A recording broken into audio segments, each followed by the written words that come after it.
నమస్తే. నేను మీ జర్నలిస్ట్ రవిచంద్ర. తెలంగాణ రాజకీయాల్లో కొన్ని కీలక పరిణామాలు చోటు చేసుకోబోతున్నాయి. వారం 10 రోజుల్లో ఎప్పుడెప్పుడా అని ఎదురు చూస్తున్నటువంటి తెలంగాణ మంత్రివర్గ పునర్వ్యవస్థీకరణ జరగబోతున్నట్టయితే సమాచారం అందుతుంది. అయితే ఇప్పటికే చాలా నియోజకవర్గాల్లోని కాంగ్రెస్ పార్టీ సీనియర్ నాయకులందరూ కూడా తమకు మంత్రివర్గ విస్తరణలో ఇప్పటివరకు చోటు దక్కలేదు అని చెప్పి అసంతృప్తి వ్యక్తం చేస్తున్నారు. దాంట్లో భాగంగానే కొందరు బహిరంగంగా బయటికొచ్చి తమ మంత్రి పదవి దక్కలేదని అసంతృప్తిని బయట వెళ్ళగక్కుతుంటే, కొంతమందేమో పార్టీ కార్యక్రమాలకు దూరంగా ఉంటూ తమ అసంతృప్తిని వ్యక్తం చేస్తున్నారు. దీంట్లో భాగంగానే ఇప్పటికే ఇంకా 2 మంత్రివర్గ స్థానాలు తెలంగాణ మంత్రివర్గంలో ఖాళీ ఉన్నప్పటికీ కూడా అవి ఎప్పుడు జరుగుతాయా, అసలు జరుగుతాయా లేదా? ఎందుకంటే 2 సంవత్సరాలు ఆల్రెడీ కంప్లీట్ అయిపోయింది. ఇంకా కేవలం 3 సంవత్సరాలు మాత్రమే అటు ప్రజాపాలన అని చెప్పుకుంటున్నటువంటి కాంగ్రెస్ ప్రభుత్వం అధికారంలో ఉంటుంది కాబట్టి ఆ తర్వాత అధికారంలోకి వస్తారా రాదా అనేది అది సెకండరీ అయితే, ఇప్పుడు ఉన్న పరిపాలనలో అయినా తమకు మంత్రి పదవి దక్కుతుందా లేదా? ఎందుకంటే 10 సంవత్సరాల నుంచి అటు అధికారానికి దూరంగా ఉన్నటువంటి నాయకులందరూ కూడా తాము ఈ టర్మ్ ఖచ్చితంగా మంత్రి పదవి దక్కించుకోవాలని చెప్పి చాలా ప్రయత్నాలు చేశారు. దాంట్లో భాగంగానే మరో 10 రోజుల్లో మంత్రివర్గ పునర్వ్యవస్థీకరణ ఉండనుంది అని అయితే ఒక సమాచారం అందుతుంది. ఇప్పటికే కాంగ్రెస్ అధిష్టానం కూడా దీనికి సంబంధించినటువంటి కసరత్తు కూడా పూర్తి చేసిందే అని చెప్పి మనకు తెలుస్తుంది. అయితే ఇప్పుడు జరుగుతున్నటువంటి మంత్రివర్గ పునర్వ్యవస్థీకరణలో దాదాపు ఇప్పుడున్నటువంటి మంత్రుల్లో 4 నుంచి 5 మంత్రులకు ఉద్వాసన పలికే అవకాశాలు అయితే కనిపిస్తున్నాయి. దీంట్లో 4 నుంచి 5 మంత్రి పదవులు పోయినప్పటికీ కూడా దాంట్లో సీనియర్ లీడర్లుగా ఉన్నటువంటి కొంతమందిని ఏఐసిసిలోకి తీసుకునే అవకాశాలు అయితే కనిపిస్తున్నాయి. అంటే మంత్రి పదవి కంటే ఉన్నత స్థాయి పదవిగా ఉన్నటువంటి ఏఐసిసిలోకి వెళ్తే తాము కూడా సంతోషపడతారు, ఎక్కడా కూడా వాళ్ళ అసంతృప్తి వ్యక్తం చేయరు అన్నట్టుగా కాంగ్రెస్ అధిష్టానం ఇక్కడ పావులు గదుపుతున్నట్టయితే తెలుస్తుంది. అయితే ముఖ్యంగా చూసుకుంటే ఇక్కడ పిసిసి చీఫ్గా ఇప్పుడు మహేష్ కుమార్ గౌడ్ అయితే ఉన్నాడు. అయితే మహేష్ కుమార్ గౌడ్ బీసీ సామాజిక వర్గానికి సంబంధించినటువంటి వ్యక్తి కాబట్టి ఆయన్ని ఇటు మా పిసిసి చీఫ్గా తీసేసి ఆయన్ని మంత్రివర్గంలోకి తీసుకోబోతున్నారు అని అయితే తెలుస్తుంది. ఇక బీసీ సామాజిక వర్గం అంటే గౌడ్ సామాజిక వర్గానికి సంబంధించినటువంటి ఆల్రెడీ పొన్నం ప్రభాకర్ మంత్రివర్గంలో ఉన్నారు. ఆయన్ని ఇటు మంత్రి పదవి తొలగించి ఆయన్ని ఏఐసిసి సెక్రటరీగా పొన్నం ప్రభాకర్కి మరో పదవి ఇవ్వబోతున్నట్టు అయితే మనకు సమాచారం తెలుస్తుంది. ఇక పిసిసి చీఫ్గా ఉన్నటువంటి మహేష్ కుమార్ గౌడ్ స్థానంలోకి మంత్రి శ్రీధర్ బాబుని తీసుకొస్తారు అని చెప్పి అయితే రాజకీయ వర్గాల నుంచి అందుతున్నటువంటి సమాచారం. ఇటు శ్రీధర్ బాబుని పిసిసి చీఫ్గా ఇచ్చి మరి దాంతో పాటుగా హోంమంత్రి పదవి కూడా ఆయనకే ఇస్తారు అని చెప్పి ఒక ప్రచారం అయితే జరుగుతుంది.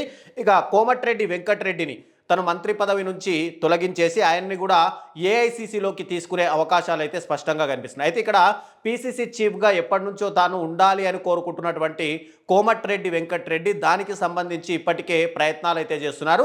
ఒకవేళ మంత్రి శ్రీధర్ బాబుకు కేవలం హోంమంత్రి కనుక ఇస్తే ఇక కోమటిరెడ్డి వెంకటరెడ్డికి పిసిసి చీఫ్గా అవకాశం ఇచ్చే అవకాశాలు అయితే కనిపిస్తున్నాయి. లేదు అంటే మాత్రం చాలా వరకు శ్రీధర్ బాబుకే పిసిసి చీఫ్ ఇచ్చేసి ఇటు హోంమంత్రిగా కూడా అవకాశం ఇవ్వాలి అని చెప్పి అయితే ప్రయత్నాలు అయితే చేస్తున్నారు.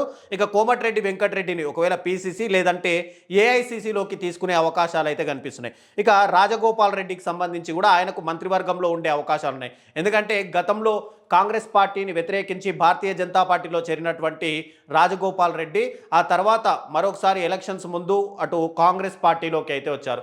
ఆయన కాంగ్రెస్ పార్టీలో చేరే ముందే అటు కాంగ్రెస్ అధిష్టానం కూడా మంత్రి పదవి ఇస్తాము అని చెప్పి హామీ ఇవ్వడం, తర్వాత పార్లమెంట్ ఎన్నికల సమయంలో కూడా అదే హామీని మళ్ళీ ఒకసారి ఆయనకు గుర్తు చేయడంతో పార్లమెంటు ఎన్నికల సమయంలో ఆయన విస్తృతంగా కాంగ్రెస్ పార్టీ అభ్యర్థుల గెలుపు కోసం అయితే కృషి చేశారు. దాంట్లో భాగంగానే ఇచ్చిన హామీని నిలబెట్టుకోవాలనుకుంటున్నటువంటి కాంగ్రెస్ అధిష్టానం ఇక రాజగోపాల్ రెడ్డికి మంత్రివర్గంలోకి తీసుకునే అవకాశాలు అయితే కనిపిస్తున్నాయి. ఇక ఎన్నో రోజుల నుంచి అటు వివాదాలతో ఉన్నటువంటి కొండా సురేఖ నాగార్జునకు సంబంధించినటువంటి ఏదైతే కన్వెన్షన్ కూల్చివేత సమయంలో అటు బీఆర్ఎస్ వర్కింగ్ ప్రెసిడెంట్కు నాగార్జున మాజీ కోడలకు ఇద్దరికి ఏదో సంబంధాలు ఉన్నాయంటూ ఒక ప్రచారాన్ని తీసుకొచ్చినటువంటి కొండా సురేఖ ఆ తర్వాత కూడా రీసెంట్గా ఆమె కూతురు అయినటువంటి సుప్రియ కూడా ఒక విషయాన్ని బహిర్గతం చేస్తూ అటు ముఖ్యమంత్రిని పలుచనగా చూపించే ప్రయత్నాలు చేసింది. దాంట్లో భాగంగానే కొండా సురేఖ గత కొన్ని రోజుల నుంచి కాంగ్రెస్ అధిష్టానం పైన పూర్తిగా విమర్శలు చేస్తూ వస్తున్నారు.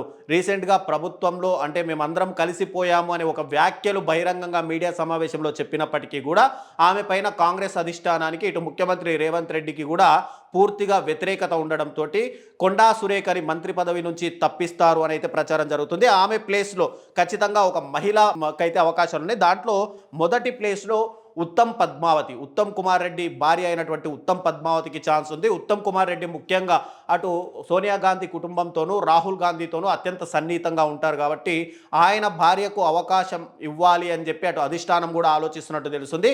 ఉత్తమ్ పద్మావతిని మంత్రివర్గంలోకి తీసుకుంటారు. ఒకవేళ ఉత్తమ్ పద్మావతిని కనుక తీసుకోకపోతే రీసెంట్గా కాంగ్రెస్ అధిష్టానం ఎమ్మెల్సీగా గౌరవించినటువంటి విజయశాంతిని అటు మంత్రివర్గ విస్తరణలో భాగంగా ఆమెను మంత్రివర్గంలోకి క్యాబినెట్లోకి తీసుకునే అవకాశాలు ఉన్నాయి అని చెప్పి మరొక సమాచారం అవుతుంది. అయితే ఇక హైదరాబాద్ రంగారెడ్డి జిల్లాలకు సంబంధించి ముఖ్యంగా ఇప్పటి వరకు మంత్రివర్గ విస్తరణలో ఎవరికి కూడా చోటు సంపాదించలేదు. ఇక మెయిన్గా కాంగ్రెస్ పార్టీ రాబోయే జిహెచ్ఎంసీ ఎన్నికల్లో గెలవాలి అంటే ఇక్కడ రంగారెడ్డి హైదరాబాద్ సంబంధించినటువంటి వ్యక్తి ఖచ్చితంగా మంత్రి పదవిలో ఉండాలి అని చెప్పి భావించినటువంటి అధిష్టానం ఇక్కడ ఇబ్రహీంపట్నంకి సంబంధించినటువంటి ఎమ్మెల్యే మల్రెడ్డి రంగారెడ్డిని ఇక్కడ అధిష్టానం తీసుకునే అవకాశాలు మంత్రివర్గంలోకి తీసుకునే అవకాశాలు ఉన్నాయి.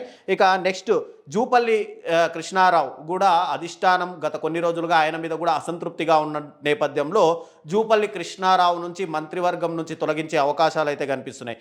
ఇక మున్నూరు కాపు సామాజిక వర్గానికి సంబంధించి కూడా ఒకరికి మంత్రి పదవి వచ్చే అవకాశాలు ఉన్నాయి. దాంట్లో మెయిన్గా నల్గొండ జిల్లాకు సంబంధించినటువంటి వ్యక్తులకు వస్తుందా లేదంటే ఇతర జిల్లాల వ్యక్తులకు వస్తుందా అనేది అయితే మరి వారం 10 రోజుల్లో అయితే అధిష్టానం నుంచి క్లియర్ కట్గా ఒక ఇన్ఫర్మేషన్ తెలిసే అవకాశం ఉన్నాయి. ఇక నల్గొండకు సంబంధించినటువంటి ఎస్టీ సామాజిక వర్గాలకు సంబంధించినటువంటి ఒక ఎమ్మెల్యేకు కూడా మంత్రి పదవిలోకి తీసుకునే అవకాశాలు ఉన్నట్టయితే తెలుస్తుంది. ఇక ఏఐసిసి సెక్రటరీగా పొన్నం ప్రభాకర్ని మర్యాదపూర్వకంగా ఆయనకు ఒక పదవి ఇచ్చి ఇక్కడ మంత్రివర్గంలో నుంచి పూర్తిగా ఆయన్ని తొలగించే అవకాశాలు అయితే కనిపిస్తాయి. టోటల్గా చూసుకుంటే కనుక ఈసారి మంత్రివర్గ విస్తరణలో ఆల్రెడీ 2 సంవత్సరాల పదవీ కాలం పూర్తయింది. ఇప్పటికే కొంతమంది ఎమ్మెల్యేల పైన మంత్రులపైన అసంతృప్తి ఉన్న నేపథ్యంలో మంత్రివర్గ విస్తరణలో ఈసారి అన్ని సామాజిక వర్గాలని అటు పూర్తిగా సమన్వయం చేసుకుంటూ మంత్రివర్గ విస్తరణ చేయాలని చెప్పి అటు రేవంత్ రెడ్డితో పాటు కాంగ్రెస్ అధిష్టానం కూడా యోచిస్తున్న నేపథ్యంలో ఇప్పుడు 4 నుంచి 5 కొత్త మంత్రులను తీసుకునే అవకాశాలు ఉన్నాయి. ఇప్పటికే 2 స్థానాలు ఖాళీ ఉండడంతో ఇంకా ఈ 5 స్థానాలు కూడా ఖాళీ అయితే టోటల్గా 7 మంది కొత్త వాళ్లకు అవకాశం వచ్చేట్లయితే మనకు తెలుస్తుంది. మరి వారం 10 రోజుల్లో దీనికి సంబంధించి అటు కాంగ్రెస్ అధిష్టానము ఎలాంటి నిర్ణయం తీసుకుంటుంది, ఎవరెవరికి మంత్రి పదవులు దక్కుతాయి, ఎవరెవరికి మంత్రి పదవుల నుంచి ఉద్వాసన చెందుతున్నారు అనేది మరొక వారం 10 రోజులు వెయిట్ చేసి చూడాల్సిందే.